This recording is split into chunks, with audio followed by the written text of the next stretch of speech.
أشهد أن لا إله إلا الله وحده لا شريك له وأشهد أن محمدا عبده ورسوله رب اشرح لي صدري ويسر لي أمري واحلل عقدة من لساني يفقهوا قولي واجعل لي وزيرا من أهلي ولا حول ولا قوة إلا بالله العلي العظيم.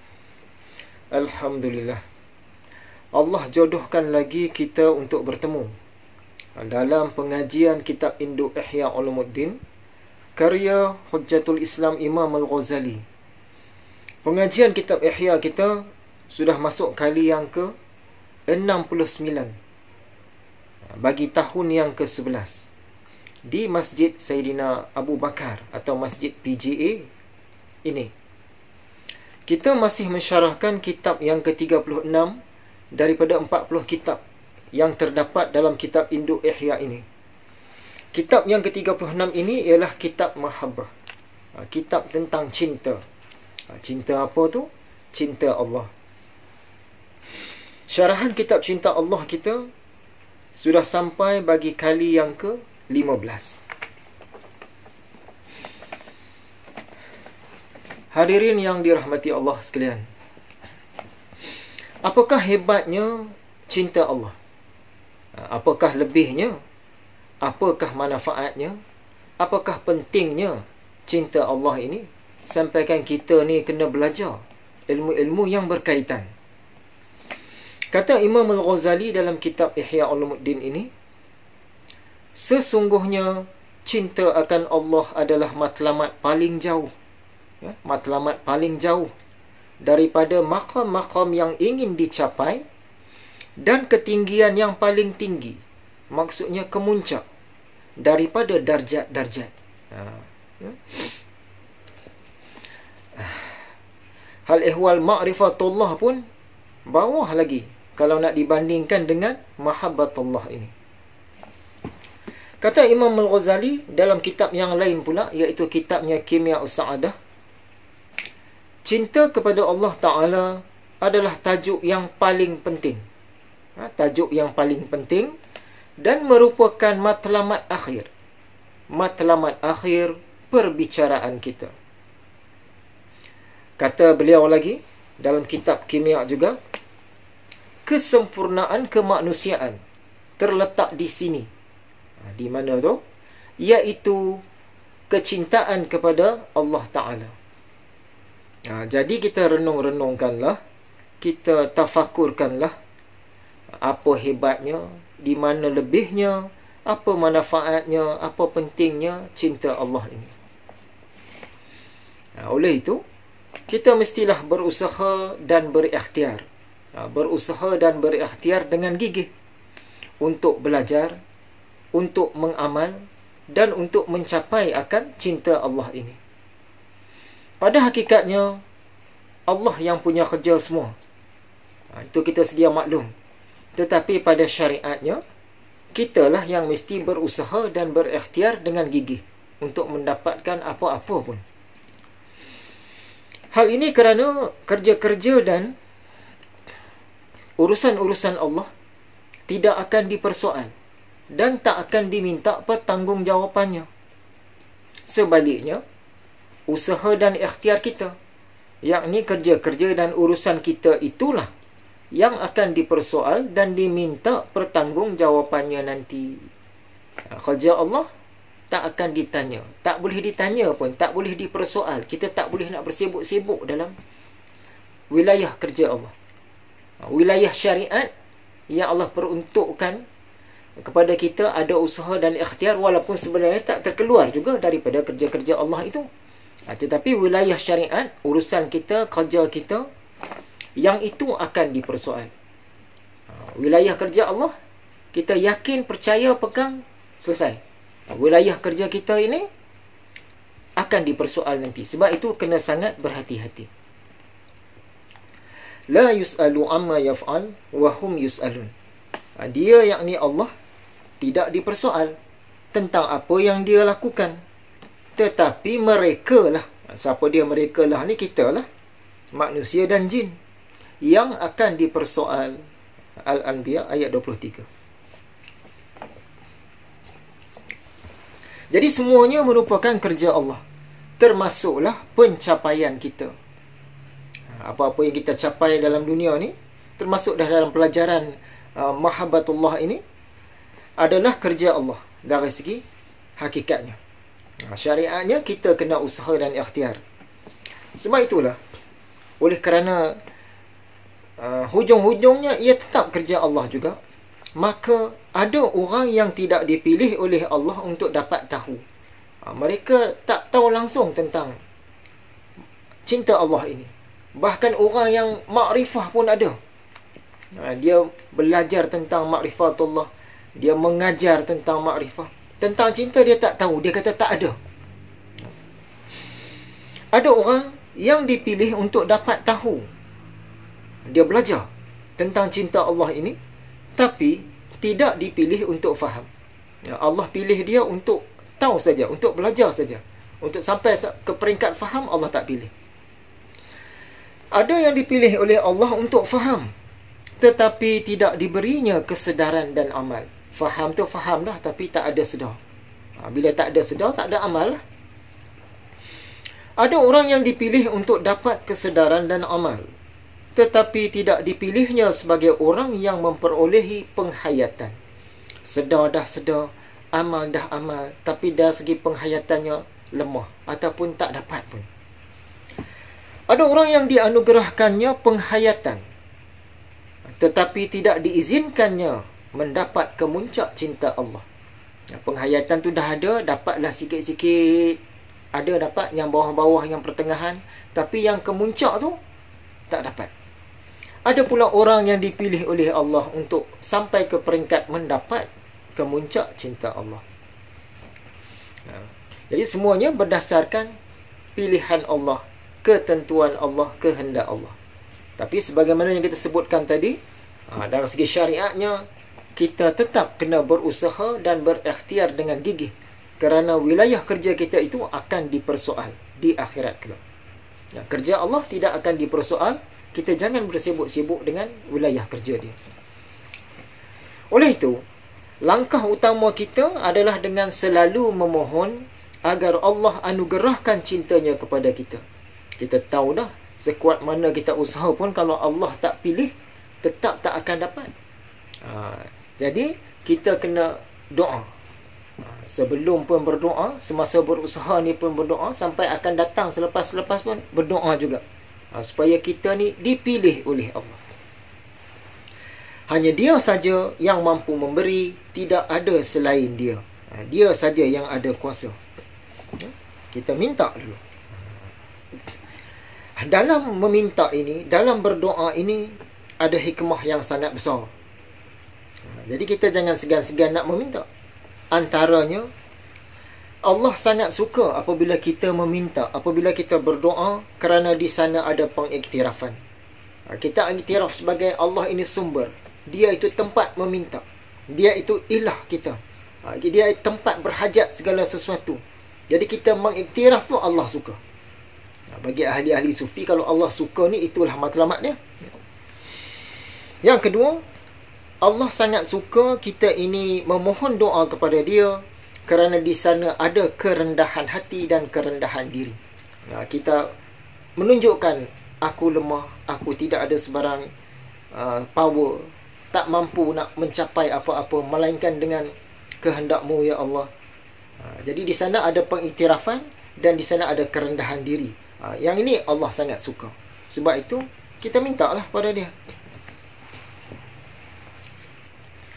Apakah antara fikir pendakwah-pendakwah Islam terhadap diri sendiri? Orang-orang yang berdakwah ini, termasuk yang nak menyampaikan pelajaran cinta Allah ini, mereka ni ada fikiran tentang diri sendiri dan juga tentang orang lain. Mula-mula kita tengok apalah yang para pendakwah ni dia fikir terhadap diri dia sendiri. Yang pertama, para pendakwah ini nak bawa diri mereka sendiri daripada sekadar menjadi seorang Muslim kepada menjadi seorang mukmin. Naik maqam dia tu.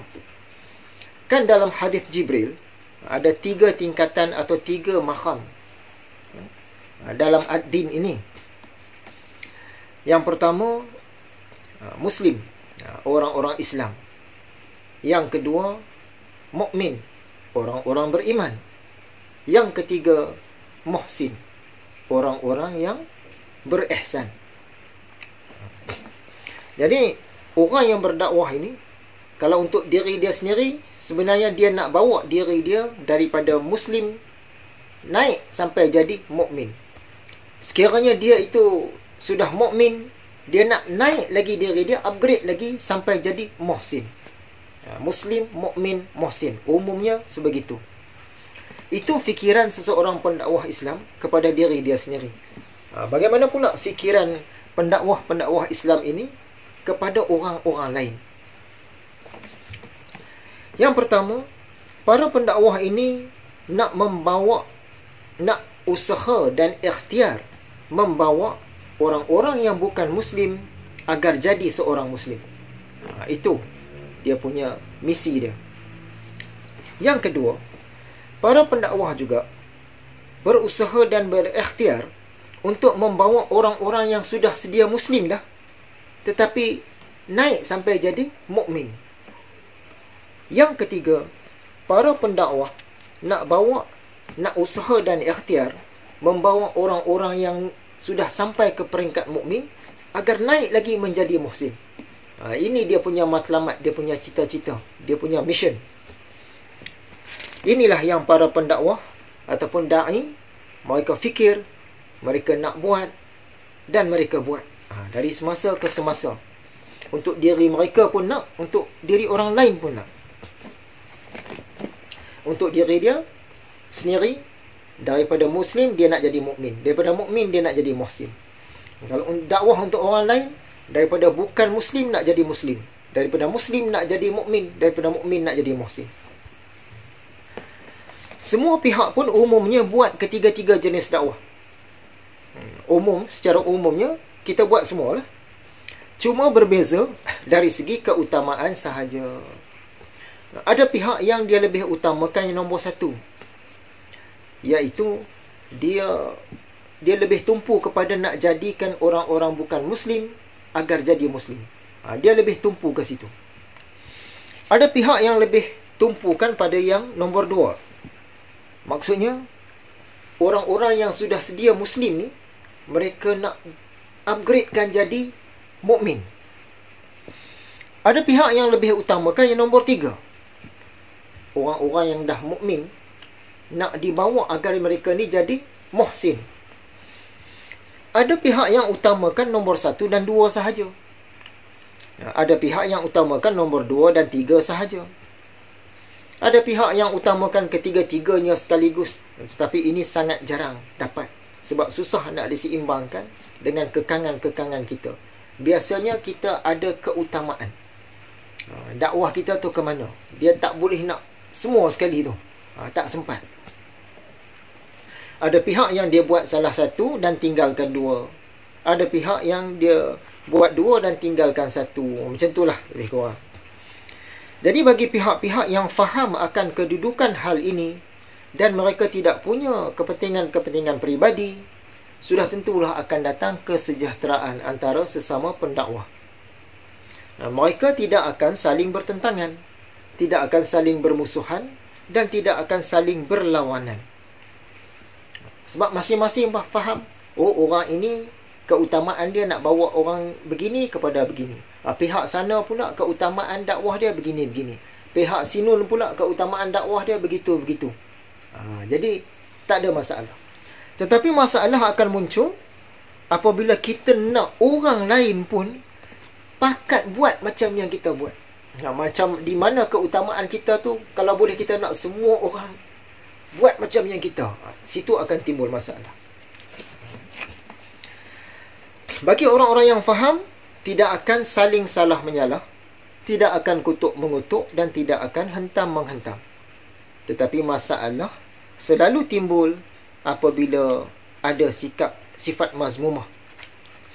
Dia tak mahu meraihkan usaha-usaha orang lain, tetapi dia nak pihak lain raihkan usaha dia.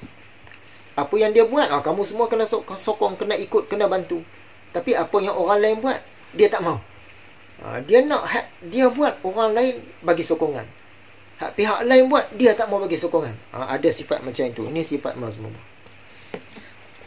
Bagi orang-orang atau pihak-pihak yang faham, mereka tidak akan saling mengakui sebagai yang terbaik.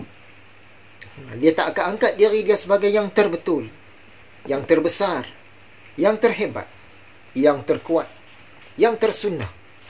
Apatah lagi kalau untuk mengakui hanya pihak dia sahajalah yang betul, dia sahajalah yang besar, dialah sahaja yang kuat, yang hebat, yang sunnah dan sebagainya.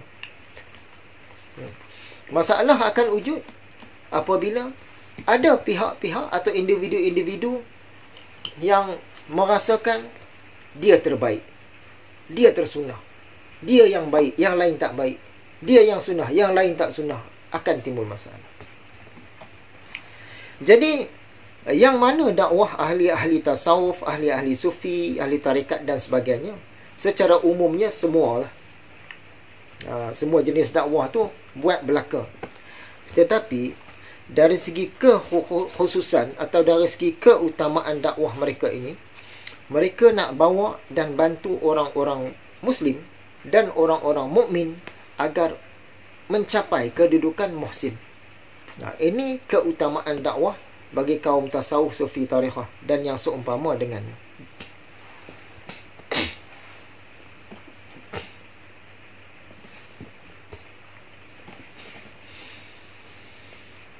Jadi kita kena ada pengkhususan. Mengapa kena ada keutamaan? Walaupun ketiga-tiganya kita lakukan. Kita nak dakwah orang kepada al-Islam pun kita buat.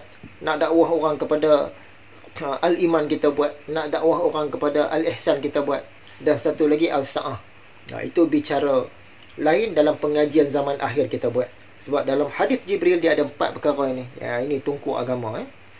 Tapi dalam pengajian kita ini, kita nak cerita yang 3 itu dulu. Jadi kena ada keutamaan, kena ada pengkhususan. Pertama, kerana keadaan seseorang itu berbeza mengikut keadaan dirinya, situasi dirinya dan juga persekitaran. Lain-lain. Ilmu kita lain-lain, pengalaman kita lain-lain, orang yang kita nak hadapi pun lain-lain. Disebabkan itu, dia mesti ada keutamaan lain-lain. Tak boleh nak sama semua. Yang kedua, kerana terhadnya kemampuan manusia untuk tumpukan ilmu, tumpukan tenaga, wang, masa terhadap ketiga-tiga cabang sekaligus. Sebab itu, dakwah tu berbeza-beza. Kumpulan pun berbeza-beza. Yang ketiga, kerana pengkhususan apabila dilakukan, dia akan mewujudkan kemahiran. Kalau semua nak tumpu 3-4 jenis cabang dakwah ni, lama-kelamaan semua cabang pun dia tak mahir. Tapi kalau ditumpu yang satu atau dua, dia akan ada kemahiran yang lebih. Biasanya begitu. Sebab itu, beberapa kali juga orang minta kepada kita agar mengaji Quran. Dari semasa ke semasa, ada aja orang minta. Nak ajar kanak-kanak pun ada, ajar orang dewasa pun ada. Ajar orang dewasa start daripada tak kenal huruf pun ada. Orang sanggup bayar, sanggup taja semua kan. Kita boleh mengajar, tapi orang yang mengajar ilmu-ilmu nak mengaji Quran ini ada dan ramai. Boleh kata setiap kawasan tu ada orang dia. Tapi orang yang nak mengajar ilmu ihsan, ilmu mahabbat, ilmu muhabbatin, ilmu mahabbah, ilmu cinta Allah ini susah nak dapat. Kadang-kadang dalam satu kawasan yang luas, melibat beberapa kampung, beberapa taman, satu-satu daerah, seorang saja. Jadi rugilah. Kalau yang seorang ini pun kita suruh dia mengaji Quran juga, dia rugi masa di situ. Sebab ilmu ihsan ini dia kena tumpuan juga, kena ada kajian, kena ada pengamalan, kena ada bertukar-tukar fikiran, banyak kerja. Jadi kalau dia mengajar itu akan rugi. Bukan rugi dia saja, rugi kepada masyarakat jugalah. Sebab seminggu katalah dia mengajar 5-6 hari, 5-6 petang. mungkin beberapa belas jam. Kalau masa itu dia gunakan untuk dia belajar, untuk dia mengajar, untuk dia mengkaji, untuk dia beramal tentang al-ihsan tadi, itu lebih baik. Sebab sangat kurang orang yang nak bawa cerita tentang cinta Allah. Cinta Rasul ramai juga. Pelajaran hadis banyak. Pelajaran fiqh banyak. Pelajaran akidah banyak. Yang pasal al-ihsan, yang berkait dengan mahabbah dan yalah, sekitar tasawuf ni lah, sangat kurang orang nak ajar. Jadi kita penuhi ruang-ruang yang lompong itu. Orang minta kita ajar fiqh, dan kita pernah mengajar pun kitab-kitab fiqh. Orang minta mengajar di masjid, di surau. Tapi di setiap masjid surau itu pun biasanya dah ada 2-3 orang dah mengajar dalam sebulan. Orang yang mengajar cinta Allah ni tak ada. Lebih baiklah kita penuhkan bahagian itu. Kan? Wilayah fiqh ini dia nak meluruskan, membetulkan dan mencantikkan amal-amal anggota. Wilayah akidah dia nak meluruskan, membetulkan, mencantikkan amal-amal akal. Tapi wilayah al-ihsan ini dia nak meluruskan, mencantikkan, membetulkan amal-amal wilayah qalbu. Jadi biar ada lah. Biar ada. Kalau semua mengajar fiqh saja, tak ada dah orang nak ajar bahagian itu. Kita kerugian. Sebab itu tak ramai orang yang masyarakat tahu pun pasal mahabbatullah dan yang seputarnya itu. Ini yang kita nak sampaikan.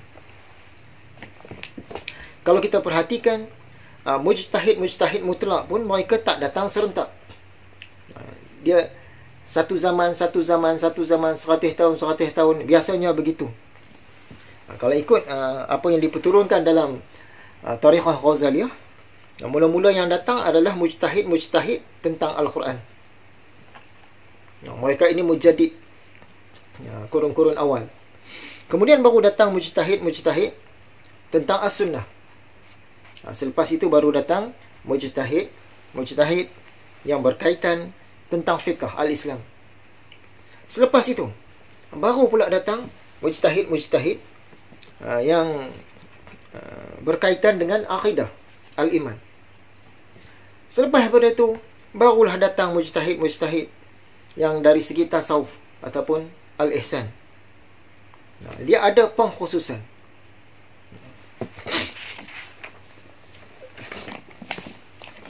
Memanglah kalau boleh kita nak jadikan semua umat Islam ni sebagai satu, ikhwanul muslimin.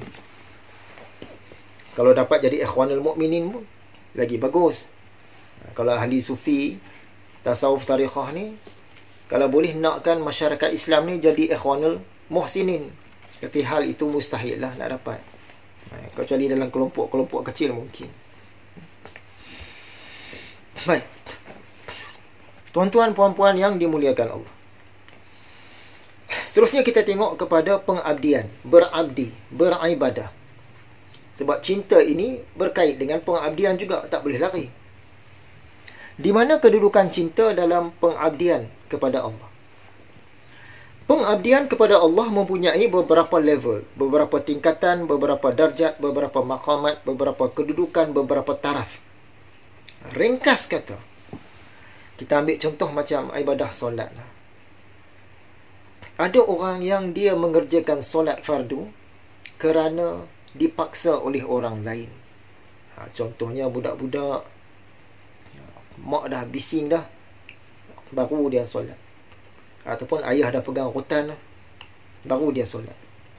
Ataupun suami, isteri dah panjang membebel dah, baru dia solat. Sebab dipaksa oleh pihak lain. InsyaAllah Allah terima juga. Tapi makamnya tu rendah lah. Sebab dia berabdi, beribadah kerana dipaksa oleh makhluk, baru dia buat. Atas sikit daripada itu, orang yang dia berabdi, contohnya melakukan solat bukan kerana dipaksa oleh orang lain, tapi dipaksa oleh diri dia sendiri. Dia sendiri berasa terpaksa sebab dia takut akan murka Allah. Maksudnya, dia takut kalau mendapat dosa.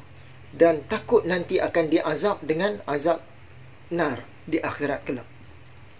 Dia sendiri. Ini lebih baik daripada yang pertama tadi. Yang pertama tadi, orang lain paksa baru dia buat. Jenis yang kedua ini, dia sendiri paksa diri dia. Jenis yang ketiga, dia berabdi, beribadah, mengerjakan solat dan sebagainya kerana mengharap akan Allah. Bukan kerana lebih kepada takut, tapi lebih kepada harap. Maksudnya, dia nakkan pahala, dia nakkan nikmat jannah, dia nakkan ganjaran-ganjaran yang dijanjikan oleh Allah, khabar-khabar gembira, dapatan-dapatan gembira yang Allah nak bagi. Sebab itu dia solat. Ini lebih baik daripada yang tadi. Dia bukan terpaksa, tapi dia nakkan sesuatu. Jenis yang keempat, ada orang dia mengerjakan solat kerana berasa bertanggungjawab. Bertanggungjawab untuk taat kerana itu perintah Allah. Ada jenis macam itu. Ada juga jenis yang kelima, dia mengerjakan solat kerana dia suka akan kerja-kerja pengabdian itu. Dia suka ibadah puasa tu, dia suka. Ibadah solat tu dia suka. Mengaji Quran tu dia suka. Dia suka yang tu. Dan ada juga orang yang dia mengerjakan ibadah solat dan lain-lain itu kerana dia cinta akan Allah. Memang sebab dia kasih, dia sayang akan Allah, dia buat. Dia tahu Allah suka yang tu. Allah suka orang solat fardu, dia buat. Allah suka orang puasa, dia buat. Allah suka dakwah, dia buat. Dia buat tu kerana cinta akan Allah.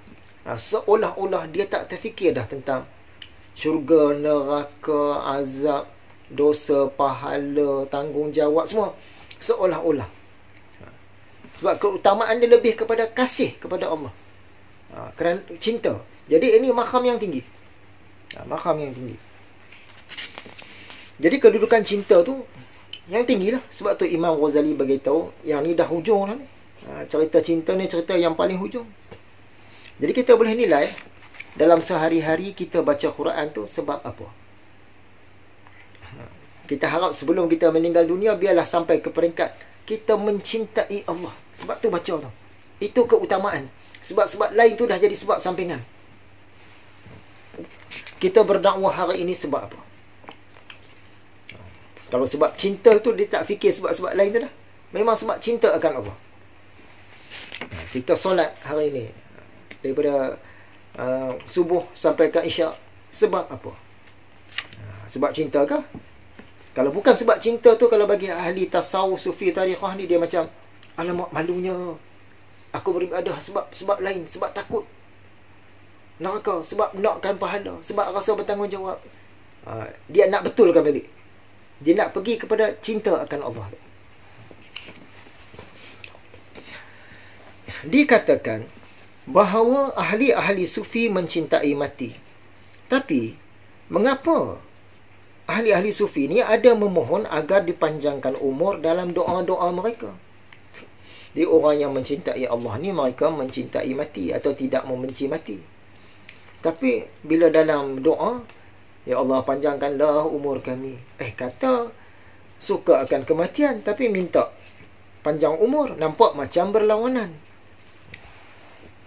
Dia sebenarnya mereka berdoa sedemikian kerana kalau boleh, mereka mahu meningkatkan lagi ma'rifatullah dan juga mahabbah, cinta kepada Allah tu tadi. Kalau mereka mati awal, mungkin duduk di satu kedudukan. Ini sekadar contoh. Tapi kalau mereka hidup lagi 3 tahun, mungkin boleh upgrade lagi. Itu tujuan dia minta dipanjangkan umur. Mati itu mereka tak benci. Mereka mencintai. Sebab itu laluan nak bertemu dengan Allah. Tapi mereka minta dipanjangkan umur supaya mereka boleh buat persediaan yang lebih hebat lagi. Sebab kita nak bersedia ni masa hidup saja. Bila dah meninggal dunia, tak boleh nak top up dah. Sementara masih hidup ni je lah. Kejarlah masa ini. Kita mahu meningkatkan lagi makrifah dan cinta kita. Bila ada lagi banyak lebihan masa, lagi banyaklah yang boleh kita usahakan. Makam-makam ini hanya boleh kita usaha tumpang masa hidup lah. Dah di akhirat nanti tak ada dah. Masuk kubur tak ada dah. Dah mati tak ada dah. Itu tujuannya. Mengapa ahli-ahli sufi ni sungguh pun mereka tidak membenci kematian, tetapi mereka minta dipanjangkan umur. Di akhirat nanti kita dibalas, ditempatkan berdasarkan makam kita di dunia. Kita tak tahu kita di makam mana. Kita cuma usaha dan ikhtiar dengan gigih. Dan makam cinta ni makam-makam tertinggi. Jadi kita nak duduk makam yang mana? Itu kita usaha. Akhirat esok kita dibalas dengan makam yang itu. Dia tak ada makam lain dah. Kehidupan kita di dunia ni gambaran kepada yang di akhirat tu. Apakah antara hikmahnya Allah belum matikan kita sehingga ke hari ini? Salah satu hikmah mengapa Allah belum lagi mengambil nyawa kita ialah kerana Dia masih mahu memberi peluang kepada kita ni untuk menambahkan lagi makrifah. Makrifah ni mengenal. Dan untuk menambah lagi kita punya cinta. Jadi jangan terlepas peluang. Kita nak tambah saham makrifah dan saham mahabbah ni sementara masih hidup sahaja. Dah mati tak boleh top up dah. Carilah ilmu-ilmu, amal-amal dan dapatan-dapatan. Jadi, adakah kita ni menggunakan ruang yang dianugerahkan oleh Allah ini untuk mengusahakan peningkatan makrifah dan cinta? Ataupun kita sebenarnya selama hari ini masih lagi tenggelam dalam urusan-urusan selain makrifah dan cinta? Urusan-urusan lain tu memang kena buat, tapi sampai tenggelam, sampai terabai dah yang bahagian makrifah dan cinta ni tadi. Sampaikan tak ada ruang, tak ada masa untuk naikkan makam-makam kita dalam makrifah dan cinta. Mengapa para ahli tasawuf sufi tarikhah ini tidak membenci kematian? Mati ni benda yang kita takut. Kalau boleh nak lari, kalau boleh tak mau mati. Tapi bila masuk pelajaran sufi, dia tidak membenci. Malah sampai satu makam dia mencintai kematian. Kerana untuk bertemu dengan Allah dengan sebenar-benar pertemuan, iaitu kenikmatan yang tertinggi yang mengalahkan kenikmatan jannah, iaitu dengan cara memandangnya. Itu bahasa dalam perkataan memandang tu. Itu mestilah melalui kematian. Kalau tak lalui kematian, tak dapatlah kenikmatan tertinggi. Nak tak kenikmatan tertinggi itu? Kalau nak, kenalah melalui kematian. Itu cerita dia. Memandang wajah Allah di dunia ini masih sekadar trailer sahaja.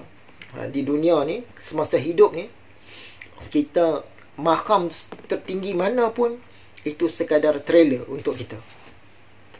Yang sebenar-benar lazat memandang Allah nanti, musyahadah nanti, ialah di akhirat. Itu baru filem penuh. Trailer ni biasanya kita tamsilkan. Kalau trailer filem ni 1 minit, 2 minit, 3 minit, lama lah tu. Filem sebenarnya 1 jam, 2 jam, 3 jam. Macam itulah dengan memandang Allah. Kenikmatan yang tertinggi di dunia ni ialah memandang. Itu bahasa dalam. Memandang Allah tu kenikmatan tertinggi.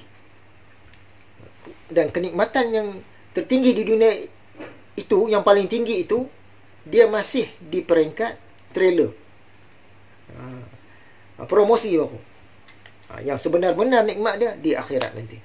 Sebab itu dikatakan memandang Allah di akhirat nanti seolah-olah terpadam segala nikmat jannah. Jannah ni tak ada nilai. Punya lazatnya memandang akan Allah tu. Ahli-ahli tasawuf sufi tarikhah tidak membenci kematian kerana mereka mahu mengangkat hijab-hijab yang menutup kita selama hidup ini. Tidak lain mestilah dengan jalan kematian.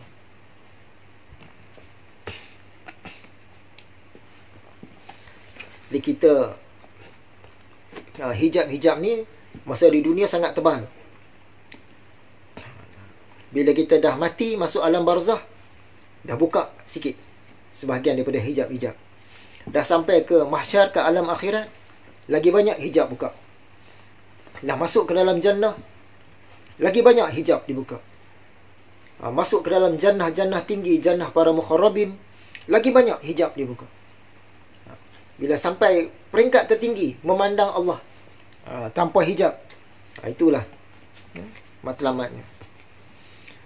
Yang ketiga, ahli-ahli sufi ni tidak membenci kematian, kerana untuk masuk ke dalam jannah, ke dalam syurga, mestilah melalui kematian. Bagi orang macam kita lah.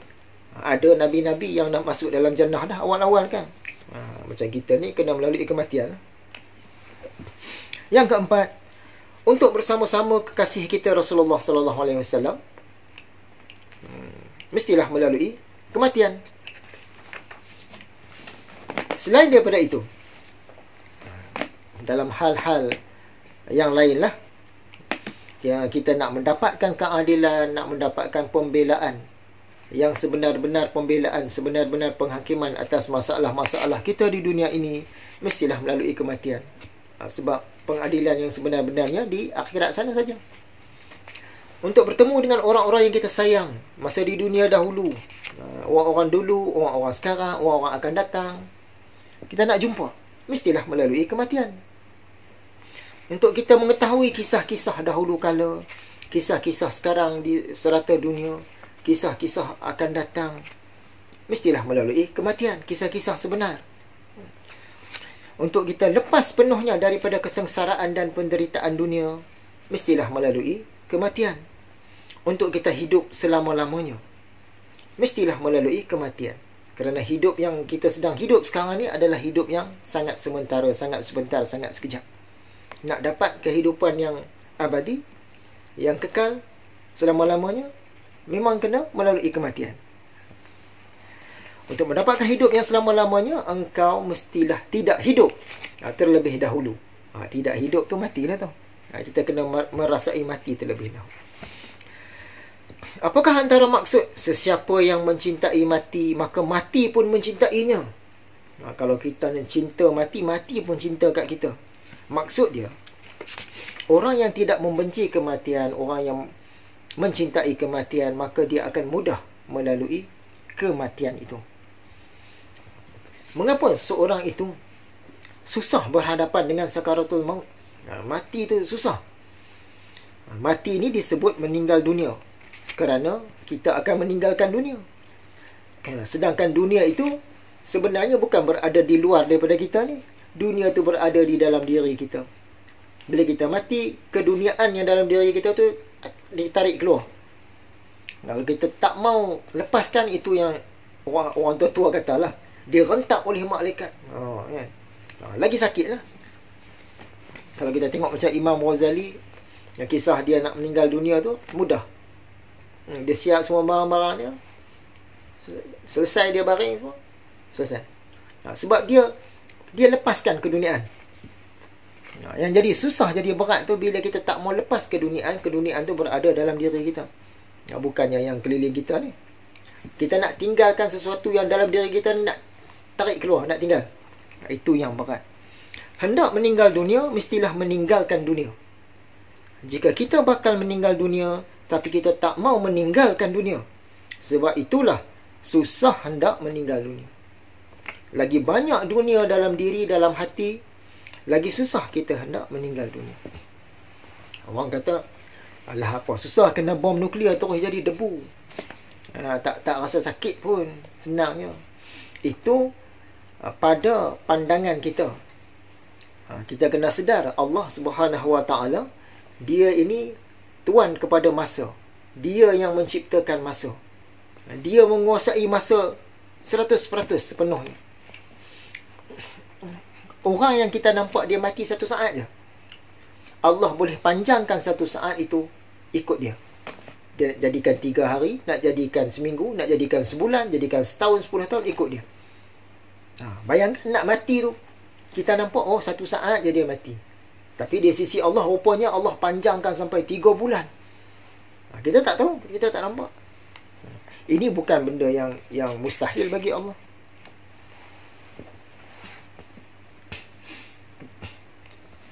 Jadi Allah boleh panjangkan, Allah boleh pendekkan. Ikut dia. Mengapa ada ahli-ahli sufi yang mengatakan dunia ini penjara? Kerana dunia ini menjadi pencegah baginya daripada mendapatkan musyahadah akan yang dicintainya, daripada sebenar-benar nak memandang Allah. Jadi dunia ini penjara. Kita nak keluar daripada penjara ni kena melalui pintu kematian.